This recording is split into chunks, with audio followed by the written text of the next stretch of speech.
411 BC play Lysistrata, the titular heroine arranged for wives to withhold sex until their soldier husbands ended the Peloponnesian War. As a further measure, the ladies took over the Acropolis, which halted access to the money funding the feud between Athens and Sparta. Another feisty fictional femme was the lady whose name manifested her fiery spirit, Scarlett O'Hara, from Margaret Mitchell's Gone with the Wind. Unlike most women in the antebellum South, Scarlett was brash, bratty, and ballsy. She is far more memorable than her arch-rival Melanie Hamilton Wilkes, the embodiment of virtue, the quintessential good girl.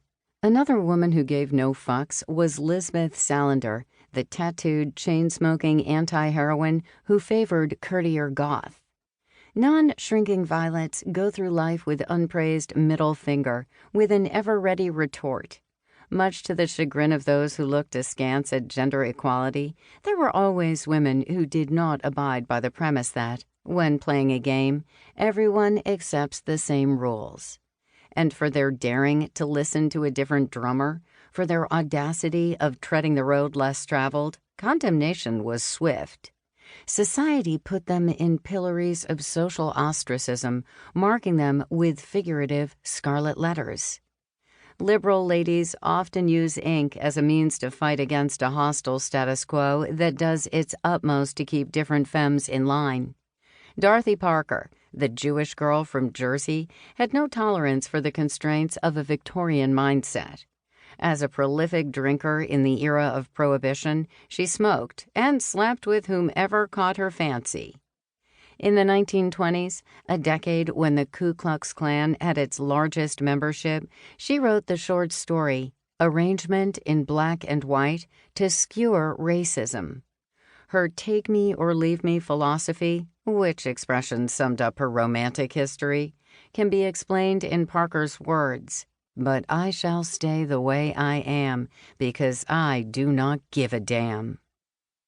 Unabashed Women pays homage to the anti-Martha Stewarts, those who do not define themselves by their prowess in the kitchen or the bedroom, those who pride themselves from the shadows. Although they paid a price for their ballsy behavior, they, in the words of Mr. Sinatra, had the satisfaction of being able to say, "I did it my way." The Mother Goose counterpart for little boys is What Are Little Boys Made Of? Snips and snails and puppy dog tails. That's what little boys are made of. The ladies who made leaps into the flames are an amalgam of the sugar and the spice.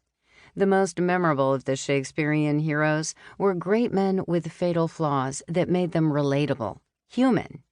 The ladies profiled in Unabashed Women serve as their female counterparts. Their prickly personalities did not earn them the title Miss Congeniality, though it freed them of cookie-cutter corsets. They left their historic imprints because they dared to be different and difficult. In the final analysis, badness is in the eye of the beholder. The list of feisty females is legion, including the 19th century British author Charlotte Bronte. Jane Eyre, although madly in love with Mr. Rochester, spurns his proposal to live with him as his mistress in his estate, Thornfield Hall. The protagonist's response, an eyebrow-raiser in its time, "I am no bird, and no net ensnares me. I am a free human being with an independent will, which I will now exert to leave you."